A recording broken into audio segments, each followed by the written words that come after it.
Hello everyone, welcome to Harsha's Hindu divine. ఈరోజు మనం షాకిని డాకిని వంటి రాక్షసులు సైతం పూజించే ఒక జ్యోతిర్లింగం గురించి తెలుసుకుందామండి. ఇంకా నా ఛానల్ని ఎవరైనా సబ్స్క్రైబ్ చేయనట్లయితే ఇప్పుడే సబ్స్క్రైబ్ చేయండి. అలాగే వీడియో మొత్తం చూసిన తర్వాత మీకు నచ్చినట్లయితే లైక్ చేయండి. చూస్తున్నారు కదా, ఈ ప్లేస్ అంతా కూడా మనం భీమశంకర్ జ్యోతిర్లింగానికి వెళ్ళేటువంటి దారి అన్నమాట. మేము షిరిడి నుంచి ప్రైవేట్ వెహికల్లో ఈ భీమశంకర్ టెంపుల్కి వెళ్ళామండి. ఇక ఈ భీమశంకర్ టెంపుల్ అనేది మహారాష్ట్రలోని పూణేకి సుమారు 127 కిలోమీటర్లు, అలాగే ముంబైకి 200 కిలోమీటర్లు, ఇంకా షిరిడికి 180 కిలోమీటర్ల దూరంలో భావగిరి అనే గ్రామంలో ఇది ఉంటుంది. చూస్తున్నారు కదా ఎంత బాగుందో. టెంపుల్ యొక్క హిస్టరీ తెలుసుకుందాం ఆలయానికి వెళ్ళే ముందు. ఈ భీమశంకర్ ఆలయంలో పూర్వం చాలామంది రాక్షసులు నివాసం ఉండేవాళ్ళంట. ఇప్పుడు అక్కడ రాక్షస సంహారం జరిగిన తర్వాత అక్కడ స్వయంగా శివుడే భీమశంకరుడిగా వెలిసి పూజలు అందుకుంటున్నాడు. కానీ పూర్వం ఇక్కడంతా కూడా రాక్షసులు ఉండేవారని చెప్తుంటారు. భీమశంకర్ ఆలయానికి చేరుకునే దారి మొత్తం కూడా ఇలాగే చాలా పెద్ద పెద్ద లోయలు, కొండలు, ఇంకా చాలా పెద్ద పెద్ద చెట్లు ఉంటాయి. చాలా గ్రీనరీతో సూపర్గా ఉంటుంది వ్యూ అంతా కూడా. ఇక్కడ zero pollution, zero disturbance, but 100% peace అన్నమాట. ఈ భీమశంకర్ జ్యోతిర్లింగం 12 జ్యోతిర్లింగాలలో ఒకటన్నమాట. ఇక్కడ మహాశివుడు భీమశంకరుడిగా, అలాగే మోతేశ్వర మహాదేవుగా పిలువబడుతున్నాడు. ఈ భీమశంకర్ ఆలయం మహారాష్ట్రలోని పూణేకి 127 కిలోమీటర్ల దూరం, అలాగే ముంబై నుంచి 200 కిలోమీటర్ల దూరం, షిరిడి నుంచి 180 కిలోమీటర్ల దూరంలో భావనగరి అనేటువంటి గ్రామంలో ఉంటుంది. ఈ టెంపుల్ సహ్యాద్రి పర్వత శ్రేణుల్లో ఉంటుంది. అందుకోసమే ఇంత పెద్ద పెద్ద ఇక్కడ కొండలు చూశారు కదా, ఇవన్నీ సహ్యాద్రి పర్వత శ్రేణులు అన్నమాట. అలాగే ఈ భీమశంకర్ ఆలయంలోనే కృష్ణానది యొక్క ఉపనది అయిన భీమా నది పుట్టిందని కూడా అంటారు. భీమా నది ఇక్కడ నుంచి ఫస్ట్ టైం ప్రవహించడం ప్రారంభించింది. మేము వెహికల్ పార్క్ చేసిన తర్వాత సుమారు ఒక 500 to 800 మీటర్స్ నడవాల్సి ఉంటుంది. నడిచేటువంటి దారంతా కూడా ఇట్లా మొత్తం ఫాగ్తో ఉంది మేము వెళ్ళినప్పుడు. ఎందుకంటే ఇక్కడ చిన్న చిన్న వర్షం కొట్టినా కూడా ఫాగ్ ఫామ్ అవుతుంది అని చెప్పేసి వాళ్ళు చెప్పారు. చాలా బాగా అనిపించింది. దారి మొత్తం కూడా మంచుతో నిండిపోయింది. పెద్ద పెద్ద చెట్లు, చాలా బ్యూటిఫుల్గా ఉంది లొకేషన్ అంతా కూడా. నాకైతే చాలా నచ్చింది. మేము టెంపుల్కి చేరుకునేసరికి అరౌండ్ 12 to 1 o'clock అయింది. అయినా సరే ఇప్పుడే తెల్లవారినట్టుగా ఈ మంచు మొత్తం అక్కడ కప్పేసింది. చాలా బాగుంది చూడ్డానికైతే. ఇట్లా నడుచుకుంటూ ముందుకు వెళ్తున్నాము.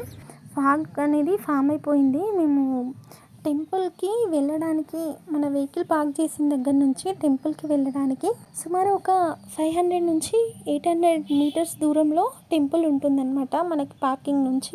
ఇట్లా మేము నడవడం ప్రారంభం చేయగానే మొత్తం స్నో ఫామ్ అయిపోయింది. ఇంకా ఫాగ్లో అయితే ముందు వస్తున్న వెహికల్స్ కూడా అసలు ఏం కనిపించట్లేదు. చాలా కొత్తగా ఎక్సైటింగ్గా అనిపించింది. అట్లా ఫాగ్లో నడుస్తూ ఉంటే చాలా హ్యాపీగా అనిపించింది. ఒక ఫోటో దిగుదామంటే అస్సలు కుదరట్లేదు. నేను నిల్చోగానే ఏదో ఒక వెహికల్ వస్తుంది, ఆ వెహికల్స్ ఏమో మాకు కనిపించట్లేదు వెనకాల ఏమొస్తుంది అని చెప్పేసి. మేము అక్కడికి భీమశంకర్ టెంపుల్కి రీచ్ అయ్యేసరికి అరౌండ్ ఒక 12 to 1 o'clock అట్లా అవుతుంది. అయినా సరే అక్కడ క్లైమేట్ మొత్తం కూడా ఇప్పుడిప్పుడే తెల్లవారుతుంటే ఫాగ్ ఫామ్ అయితే ఎలా ఉంటుంది, ఎగ్జాక్ట్లీ అట్లనే ఉంది. సో అదంతా కూడా చూడడానికి చాలా బ్యూటిఫుల్గా అనిపించింది.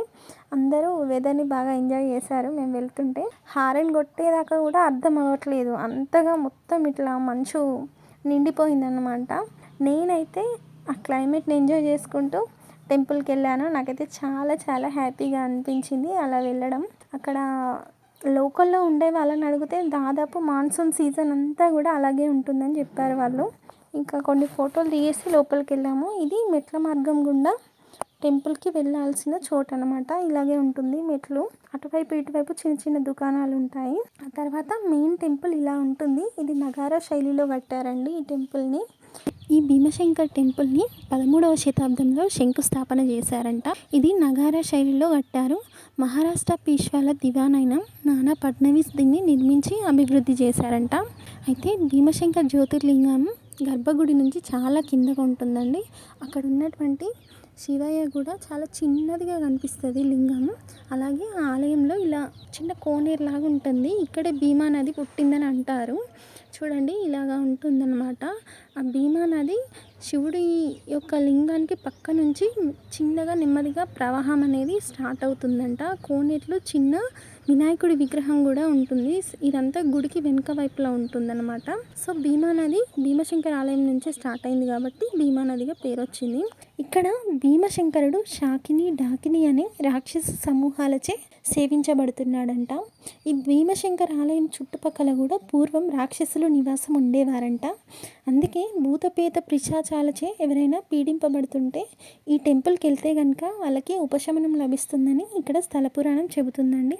అలాగే శివయ్యని భూతనాథుడు అని కూడా అంటారు. అంటే అన్ని రకాల జీవులకు మరియు ఆత్మలకు కూడా అతనే నాథుడు కదా, అతనే ప్రభువు కదా, అందుకోసమే శివయ్యని భూతనాథుడు అని కూడా అంటారు.